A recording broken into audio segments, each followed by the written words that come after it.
Hey guys, Julia's knitting here. A quick update. I don't know if it's gonna be quick. I can't promise you that. On everything I finished, on everything I am making right now. Well, you know how it goes. Grab your favorite beverage. It's chamomile tea for me today because this is quite a difficult day. I don't know how it happened, but I have like 100 things to do today, including my Finnish homework, because I rarely remind you, but I moved to Finland and I'm moving and I'm learning Finnish. And that's like a huge part of my life, not less than crafting, I'd say. But somehow I speak about it very rarely. So let's see what's with the crafting jar. I already showed you cat coasters for Kate, they are done. I updated you on double mittens, and this time I am happy to show you the finished pair of mittens. I chose different colors this time. I probably told you that I started making them like so that there is a left and a right, but then I remade the top so that I can do this, so that I can have different color mittens. I don't know if they are for me or not. I was making them for another person, but seeing them, I'm not sure if they are her colors. So we'll see. Maybe I'll make another pair in different colors for her, and I'll leave these for me because this is definitely my color. I'm not sure about this, but I think it's quite a universal color, so I will probably use it. This is definitely my color. I think it even suits me. So I would use them. I'll see. I need to, find out what kind of clothes this person I made these for has, and things like that, like spy a little bit. And maybe this pair is for her, maybe another pair is for her, but they are done. They are a delight. They are adorable, tons of compliments on all social media, and I love them. I agree. While I was making them, it didn't surprise me, but it every time it does a little bit. How different they are when they are one layer and two layers. Like it's the same, literally the same thing, just one layer or two layers, and they look like they are different, like completely different pairs of mittens. Magic. They are not blocked yet, so if you can see something, that's why. And this is also what makes me happy. They are not blocked yet, and they are already amazing. Imagine them blocked. Some people asked for a pattern, but I am very not sure I'm ready to get into it. Like I make patterns, but they are only for garments that have no size, where size doesn't matter. Scarves, shawls, so on, or dishcloths, something like that. But this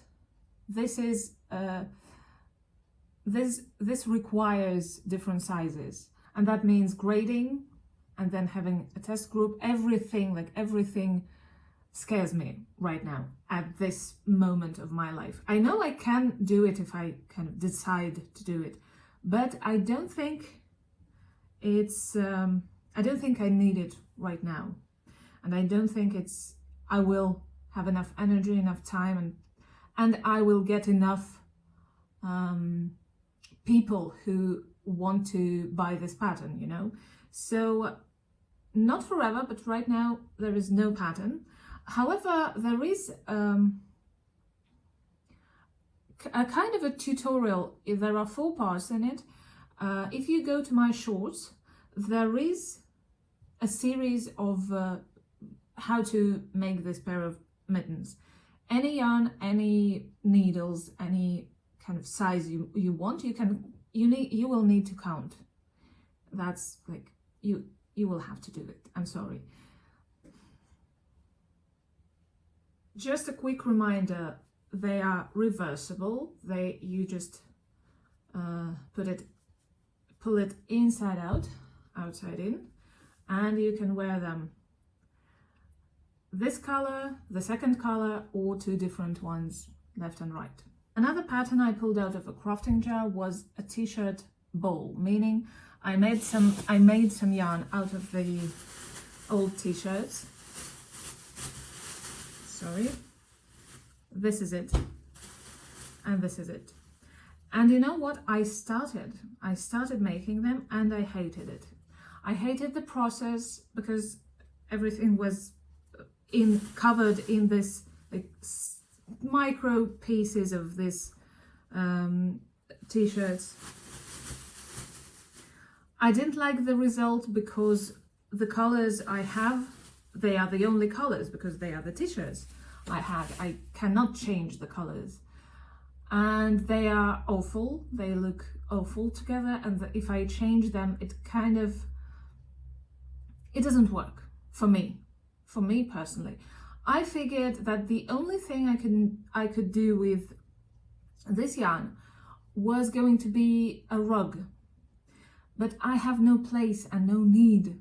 And I just don't need a rug. I will not use a rug. I was thinking about making a rug and then donating it. But right now, I don't think I have. First of all, that means working with this yarn, which I hate. Breathing all these things. I just, stopped sneezing like crazy from my allergies. So I'm not ready right now. So I decided I'm going to donate the yarn because I saw different kinds, including t-shirt yarn, in these shops I'm talking about. So I think it will be welcomed when I donate it. So I just crossed it out. I crossed out the t-shirt bowl project. I'm not going to do it. And I'm going to leave this this piece of paper in my jar just to remember that's a possibility. I wanted to do it and then I decided not to. That means I have the last piece of paper, Fingerless Gloves. I started them. I started Fingerless Gloves. I started them over. If you watched my videos like several months ago, I have already started them many times. I started over and then I understood I didn't like the size and I wanted to make them a little smaller, and I started over again. So this is the second start over.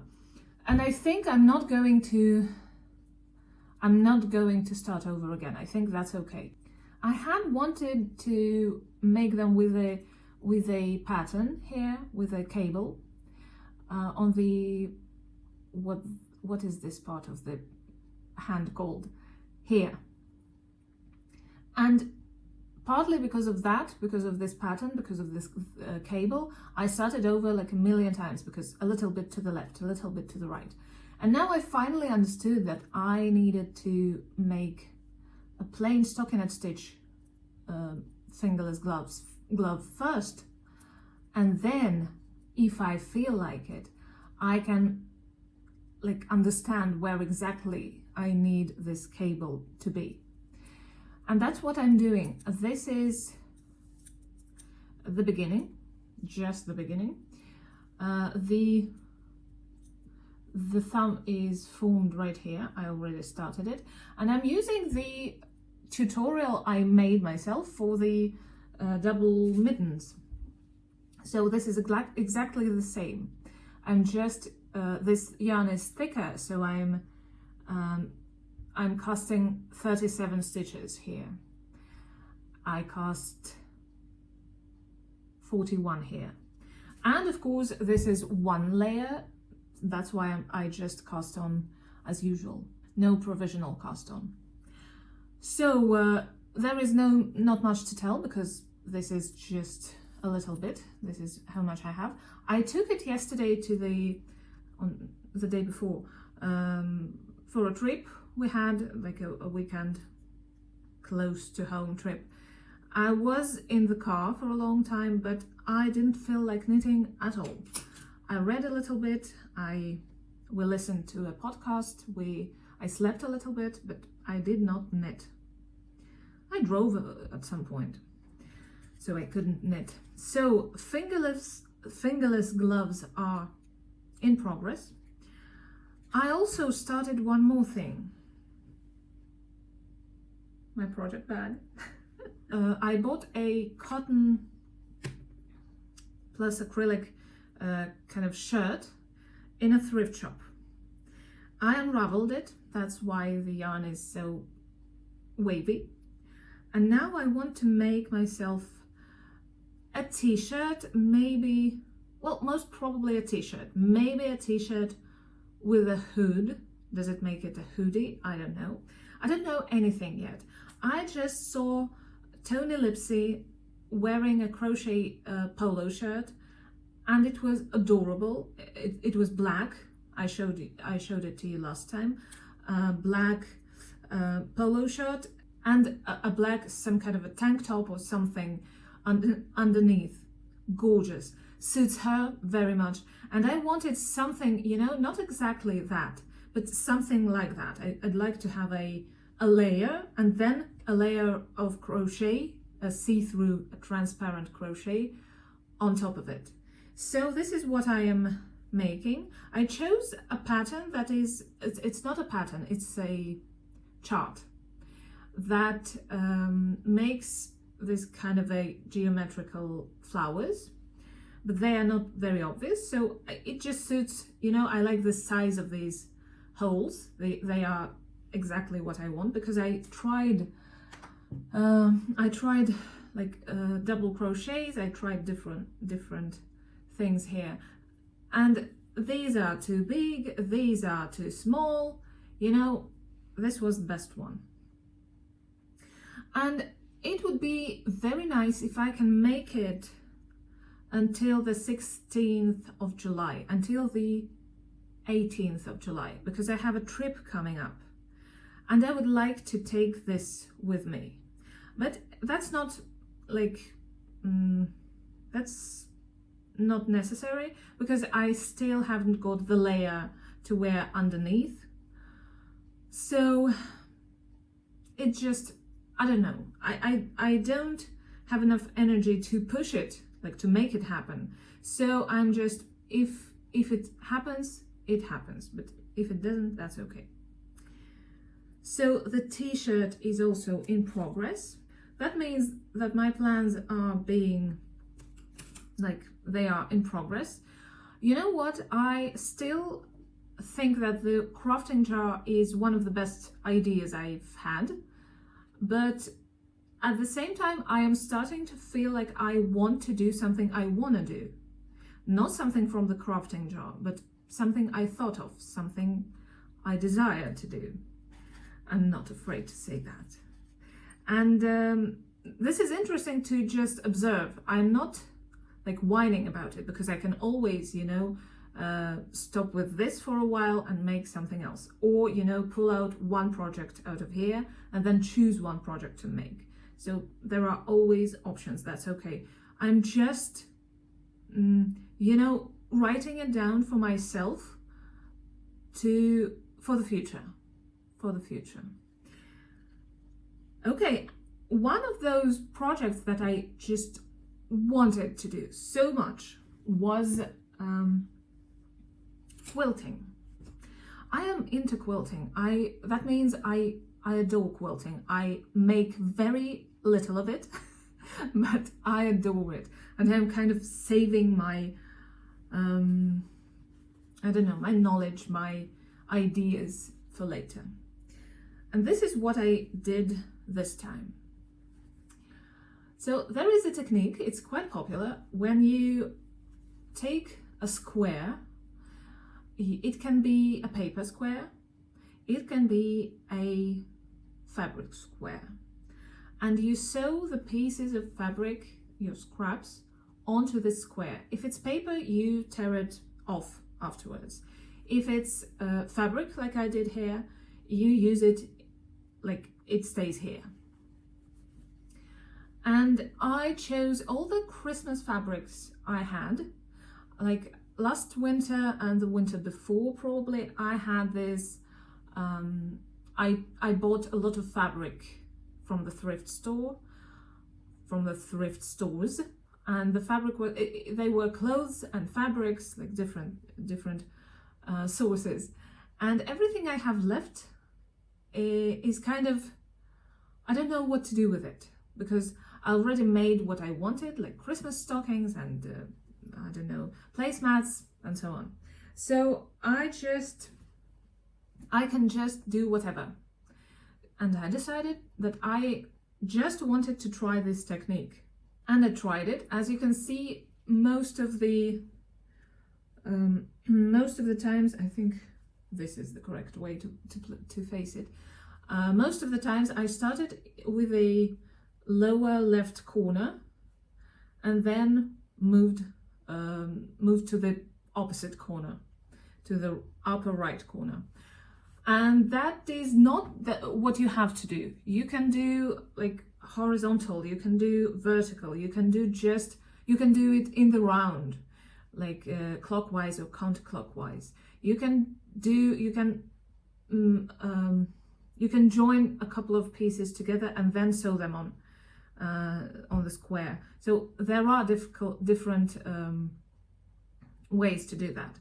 It just, for my scraps and for my mood on the day I made this, this made sense. But this is not the only way, the correct way, or any. It's just a way. What can I say? I love them. First of all, I love them. They are adorable. Second of all, I don't know what I want to do with it.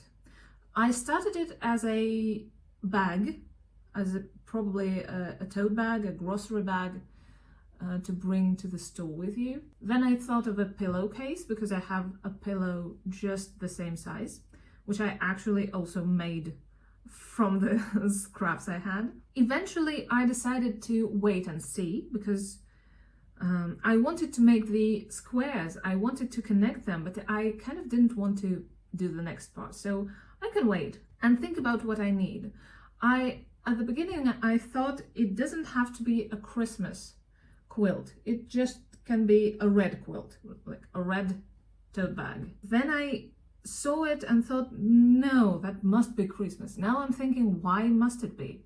Yes, it's red and white, but there is just red and white, not on Christmas, right? So I'm still thinking. There are a couple of details like that are Christmassy, like these green spots, green flowers here, and this rabbit in a sweater, this rabbit in a jumper, and these snowflakes. They kind of are a little bit Christmassy. But first of all, I can still make a tote bag and use it around Christmas, for example. In winter, I can use it, I can bring it with me in December, January and February. Second of all, I can use Christmas stuff all year round if I want to. And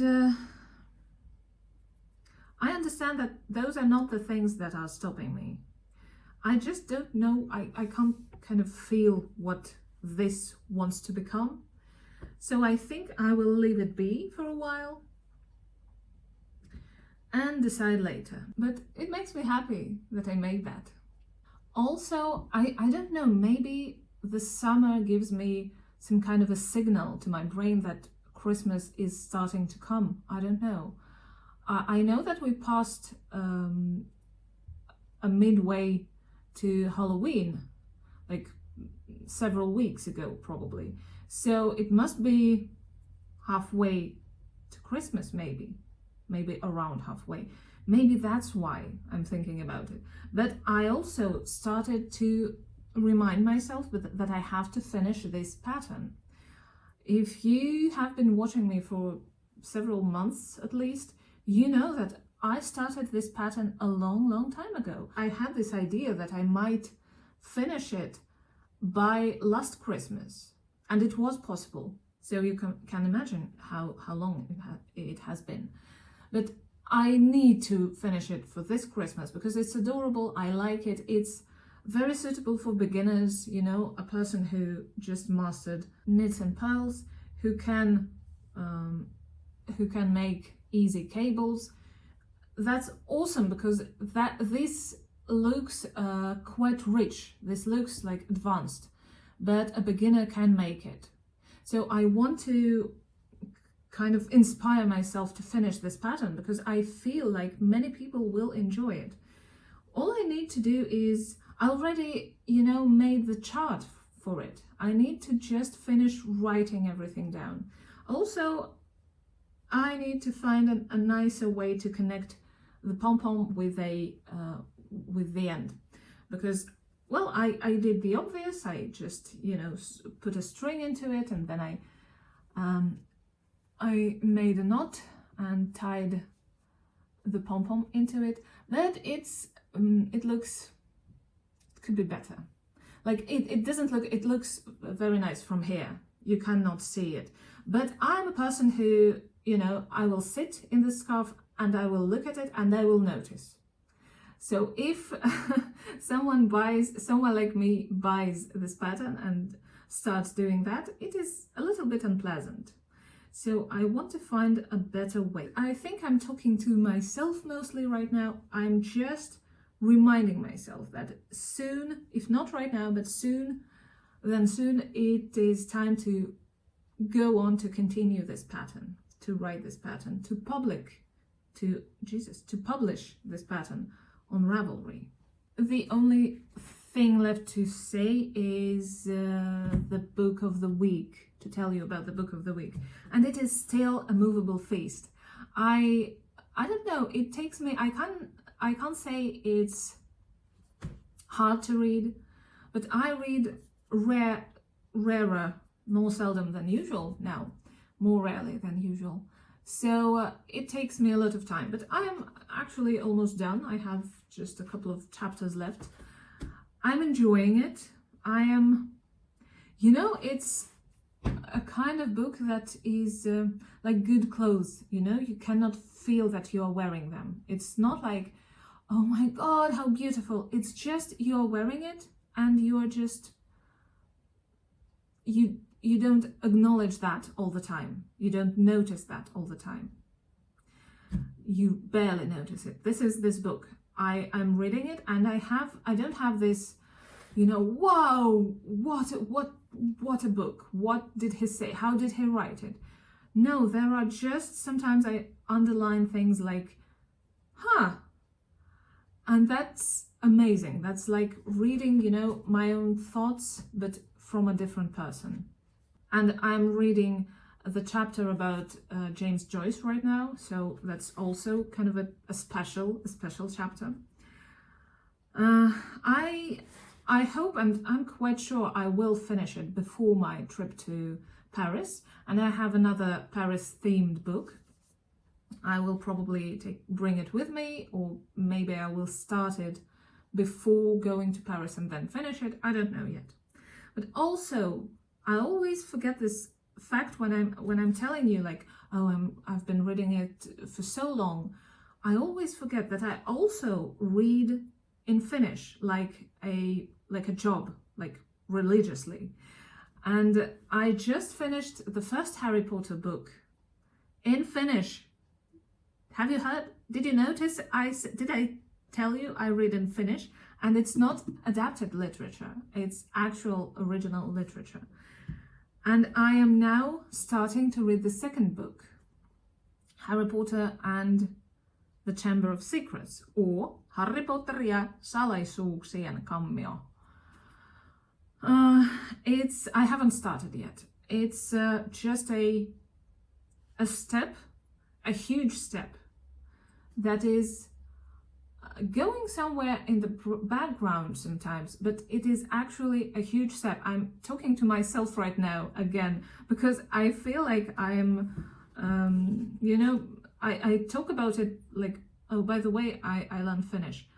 No, it's a huge deal. I started yesterday, a lady in the museum we visited talked about like many things for 5 minutes. I understood everything, like not all the smallest words, but everything she said, like what she was talking about, what she was suggesting. I answered in Finnish a little bit, but I did. And it wasn't like, okay, nodding just to finish the conversation. It was actually listening. Awesome. So I'm also reading this, and I will be reading it for a long time. We read the first one, I don't know, maybe we finished it in a year, about a year, a little less, a little more, I'm not sure. So I feel like maybe now it's a little bit easier, so maybe a little bit, I will read it a little bit faster, but also maybe the book is a little bit longer. So I'm not sure. But these are my reading plans for the foreseeable future. This is a long-term plan. This I'm hoping to finish soon. And this, my friends, is it. As always, I was very glad to see you. Please let us know what you're knitting, what you're crocheting, cross-stitching, weaving, what else, sewing, anything, scrapbooking. What do you do? Just tell us. Reading, woodworking, anything. Share the patterns you found. Share, by the way, share what patterns you are planning to make at Halloween and Christmas, because we need to start preparing. Thanks for being with me today. This was Julie and Julie's Knitting. See you next time. Bye.